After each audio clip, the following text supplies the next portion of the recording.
Če primerjamo, verjetno društva seveda tudi sodelujete mednarodno in če primerjamo recimo naše modele ali pa kakšno vlogo igrajo tako društva in podobno pri nas in v tujini, ali ste zaznali kakšne razlike, ali gre za podobno, kdaj se recimo pri nas bolniki obrnejo na vas, v kateri fazi, na kakšen način, ali so že oboroženi, da rečem, s kakšnimi pravimi informacijami, pa tudi s tistimi malo manj pravimi, in kako se vi potem soočate s tem? Ja, tako, zdaj najprej, če odgovorim na prvo vprašanje, a ne, kako se mi,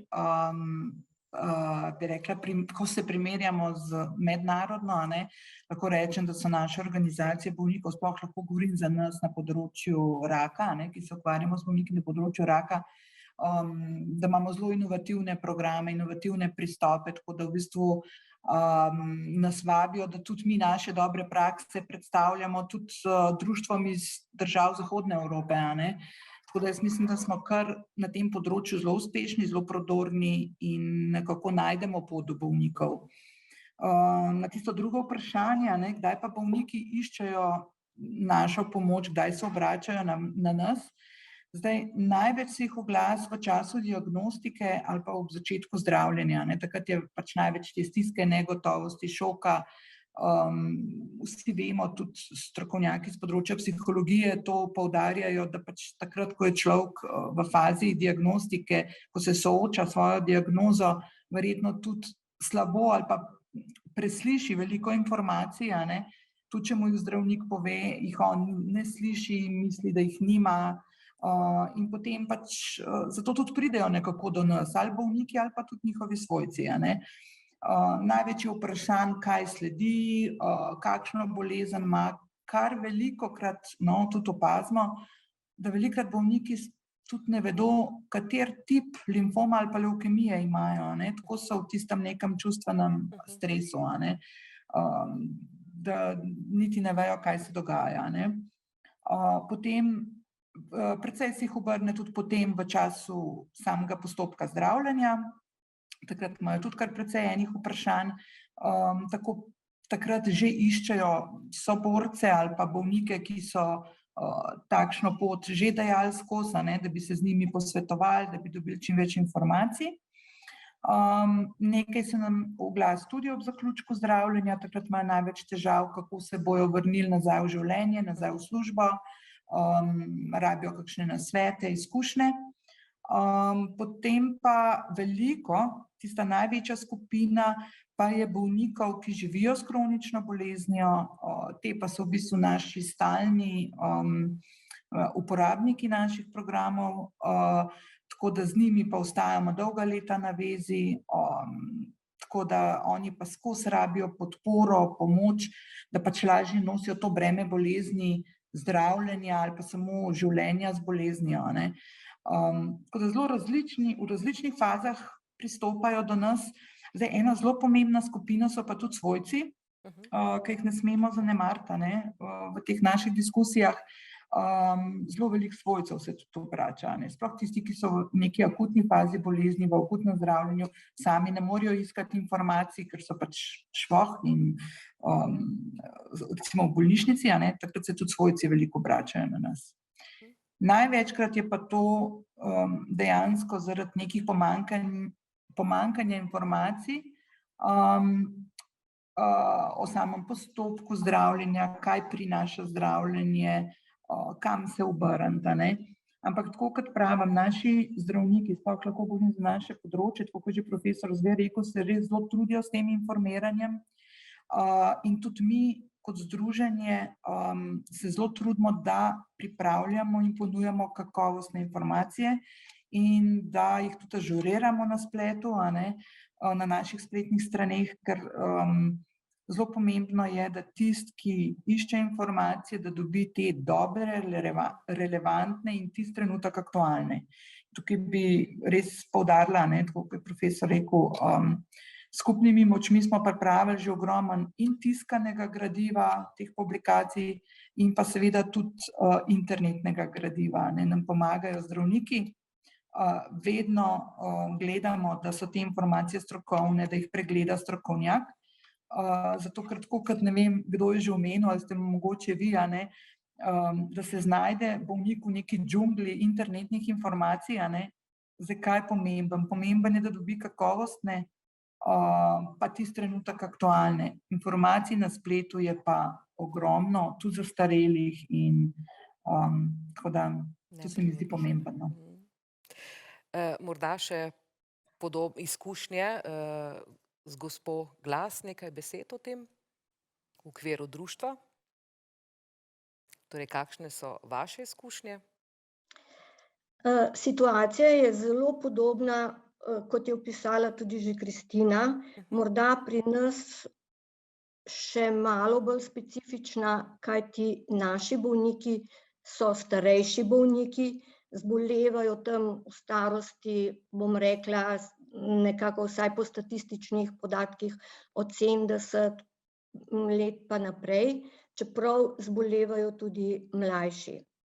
Predvsem pri starejših bolnikih je zadeva taka, da ne obvladujejo niti spleta, niti, bom rekla, teh novosodobnih medijev, njim je pomembno, kaj jim pove njihov zdravnik.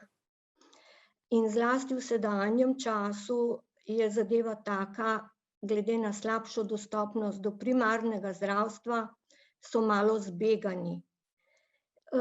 Ne morejo povedati, zlasti tisti, ki niti niso še v fazi diagnostike, pa čutijo težave, namreč mi pokrivamo vse rake prebavil. Najtežji je seveda zdaj rak trebušne slinavke in zelo težko po telefonu povejo zdravniku pravzaprav, kaj jim je. Če ne dobijo ustreznih informacij, lahko rečem, da se dnevno obračajo na nas. Kaj mislite, kaj moramo storiti? Mi jih opogumimo in jih res napotimo, da morajo biti vztrajni, da morajo do konca razčistiti s svojim zdravnikom, in če so, bom rekla, slabosti oziroma težave pri samem zdravju, potem jih morajo prositi, da jih napotijo naprej na diagnostične postopke. Imamo pa tudi take bolnike, seveda, oziroma zlasti tiste familije, ki so zelo povezane, ki imajo, recimo, če zboli babica, dedek ali pa starejši, ki imajo okrog socialno okolje, skratka, svoje sorodstvo, ti so pa že bolj educirani, predno pridejo recimo po diagnostiki na Onkološki inštitut, so že seznanjeni malo s samim potekom bolezni, ker to tudi lepo povejo, ja, to je v pogledu sin, hčerka, vnuk, ne, in se tudi nekako lažje v bistvu potem pogovarjajo tudi z zdravnikom. Je pa bistveno, in to vsi pravijo, mi zaupamo zdravniku. Problem je pa seveda v tem, ker zdravnik, zlasti prvič, ko prideš, ko ti vse razloži postopek zdravljenja, recimo onkološke bolezni, pozabijo vse vprašati in tudi ne zapomnijo si.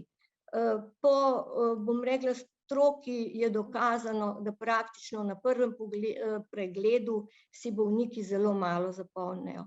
Vsi ti bolniki se vrnejo k nam in mi zelo sukcesivno, počasi razložimo, kaj je recimo kemoterapija, kaj je adjuvantna kemoterapija, koliko časa bo to trajalo, potem bruhal sem, kaj storiti v takem, bom rekla, situaciji, ali pokličem svojega zdravnika, ali kaj naj vzamem.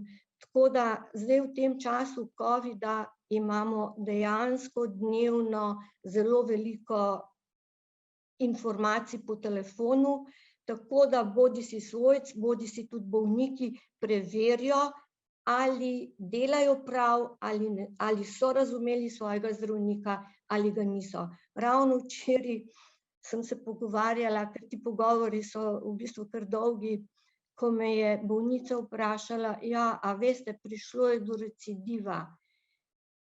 Zelo razmišljam, ali bi šla sploh v ponovno zdravljenje. In potem jih moraš opogumiti, seveda, gospa, vse, kar vam je naročila vaša zdravnica, glede na to, da ste prišla na kemoterapijo takrat in takrat, pojdite. Seveda, ne moreš pa ti nikogar, bom rekla, prisiliti, ne, to je stvar odločanja, ampak lahko rečem, da zelo, zelo verjamejo svojim lečečim zdravnikom, onkologom. Se pravi, zdaj, kot ste rekli, v tem času zdaj je seveda ta dostop zelo, zelo otežen in na nek način torej vi opravljate eno veliko nalogo, skoraj precej enakovredno zdravniški, če prav razumem. Ja, skoraj ne bom rekla, da je to zdravniška, Ja. ampak po tolikih letih, bom rekla, izkušenj, zdaj društvo obstaja že 14 let, glede na specifiko smo že educirani. Jaz si sama velikokrat povem, če bi ob zdravljenju svojega soproga pred 12 leti vedela to, kot vem danes, bi verjetno zadeva drugače potekala. Ampak glejte, učimo se, skrbimo, da sledimo vsem tem novostim in zakonitostim, predvsem pa, da smo empatični do naših pacientov, ker v bistvu tega veliko potrebujejo, ker pa ni mislim, se dobijo pri svojih zdravnikih. In najbolj so tisti pacienti, ki se najdejo s svojim zdravnikom, potem je ta pot zdravljenja bistveno lažja. Tisti, ki pa moledujejo, a je to ali to ni to, je pa včasih malo težje, ampak mi se potrudimo, da vsak dobi odgovor na vprašanje, seveda, če pa ne, pa jih napotimo drugam, ne. Hvala.